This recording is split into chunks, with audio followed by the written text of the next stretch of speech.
Gérard, vous nous avez regroupé quelques livres qui parlent de mode. Oui, parce qu'on est dans la mode et on disait qu'un grand créateur, c'est quelqu'un qui pulvérisait les codes. Et moi, c'est une des femmes, pour moi, des plus brillantes, des plus incroyables, des plus extraordinaires, des plus fascinantes. Vous avez deux adjectifs siècle. Ouais, c'est Coco Chanel. Et oui. Et c'est une femme, c'est un roman. Hein. Il y a la tragédie, il y a la traîtrise, il y a le complot, la haine, il y a tout dans cette femme.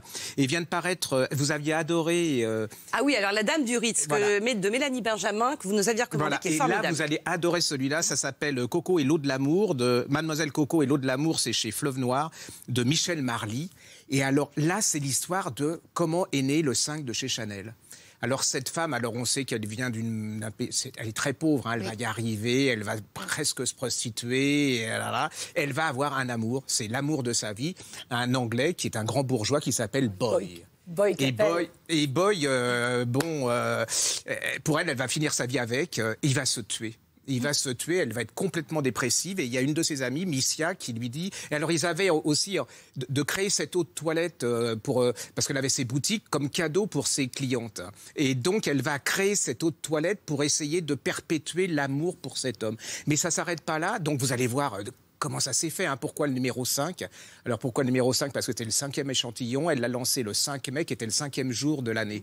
Et c'est une histoire absolument extraordinaire. Et là, elle va essayer d'oublier Boy, parce qu'elle va jamais y arriver, mais elle va se retrouver à Venise, elle va être amoureuse de Stravinsky, elle va être amoureuse de gens comme ça. Alors ce qui est assez... Là, c'est vraiment cette histoire.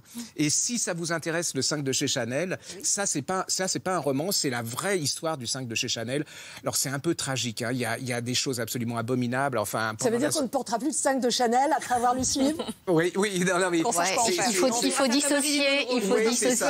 C'est vraiment, on voit comment ce parfum est un peu maudit. Gérard, je suis désolée, on arrive très vite à court de temps. Je reviendrai la semaine prochaine. Mais montre-nous un Alors attendez, celui-là, l'histoire des modes et du vêtement. Regardez, c'est absolument fabuleux.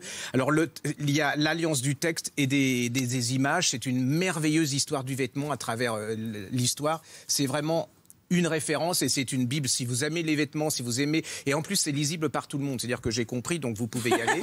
Et c'est très ouvert, très intelligent, très fin et très documenté. Merci beaucoup, Gérard.